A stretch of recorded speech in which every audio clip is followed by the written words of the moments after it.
The music in the restaurant was soft, almost shy, like it didn't want to interrupt anyone's thoughts. Outside, Christmas lights blurred into colorful halos through the frosted windows. Inside, at a small corner table decorated with paper snowflakes, a father and his young son laughed over 2 cups of hot chocolate topped with too many marshmallows. They didn't notice the man standing near the entrance, expensive coat on his shoulders, eyes heavy with a loneliness money could never warm. He had walked in only to escape the cold, but when he saw them, really saw them, something in his chest cracked.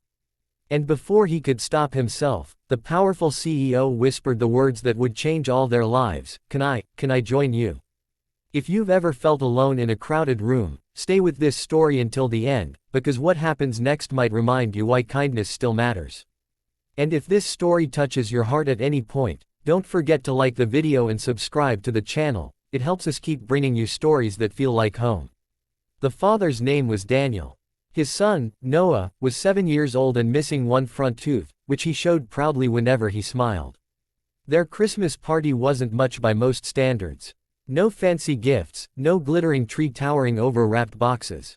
Just a tiny plastic tree they had found at a discount store, a shared slice of cake, and music playing softly from Daniel's old phone. But to Noah, it was perfect, because his dad was smiling again, even if that smile was tired around the edges. Daniel had lost his wife 2 years earlier. Since then, life had become a careful balancing act, work during the day, parenting at night, grief stitched into every quiet moment. Money was always tight, but love was not. Every Christmas since his wife passed, Daniel promised Noah one thing. No matter what, they would celebrate together, even if it was small. Especially if it was small. The CEO, whose name was Adrian Blackwood, hadn't celebrated Christmas in years. Not since his parents died within months of each other, leaving him a company, a fortune, and a silence that echoed through his penthouse. Board meetings filled his days. Awards lined his shelves. But every Christmas Eve, the loneliness grew louder, pressing against his ribs until he felt like he might shatter. That night, he had walked the city streets without direction, until the glow of that small restaurant pulled him in. When Adrian asked to join them, Daniel hesitated. He was protective of Noah, cautious of strangers. But there was something in the man's eyes, not arrogance, not pity, just a quiet ache that mirrored his own. Noah, however, didn't hesitate at all. Sure, Noah said brightly, scooting his chair closer to his dad. It's Christmas. No one should sit alone on Christmas. Those simple words hit Adrian harder than any business loss ever had. He swallowed, nodded, and pulled up a chair. At first, the conversation was awkward. Adrian didn't know how to talk about normal things anymore. He was used to numbers, strategies, controlled environments. But Noah asked him questions with fearless curiosity. What was his favorite color? Did he like reindeer? Had he ever burned cookies? Slowly, Adrian laughed, an unfamiliar sound, rough at first, then freer. Daniel watched carefully, noticing how Adrian listened when Noah spoke, really listened.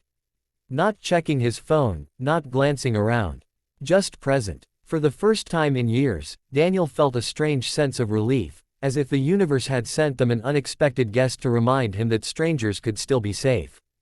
As the night went on, the restaurant owner brought over a small plate of cookies, on the house.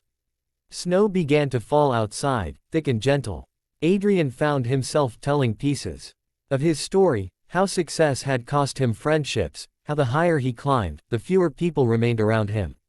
Daniel shared his own struggles, the exhaustion, the fear of not being enough for his son. There are nights, Daniel admitted quietly, when I'm scared Noah will remember me as the tired dad.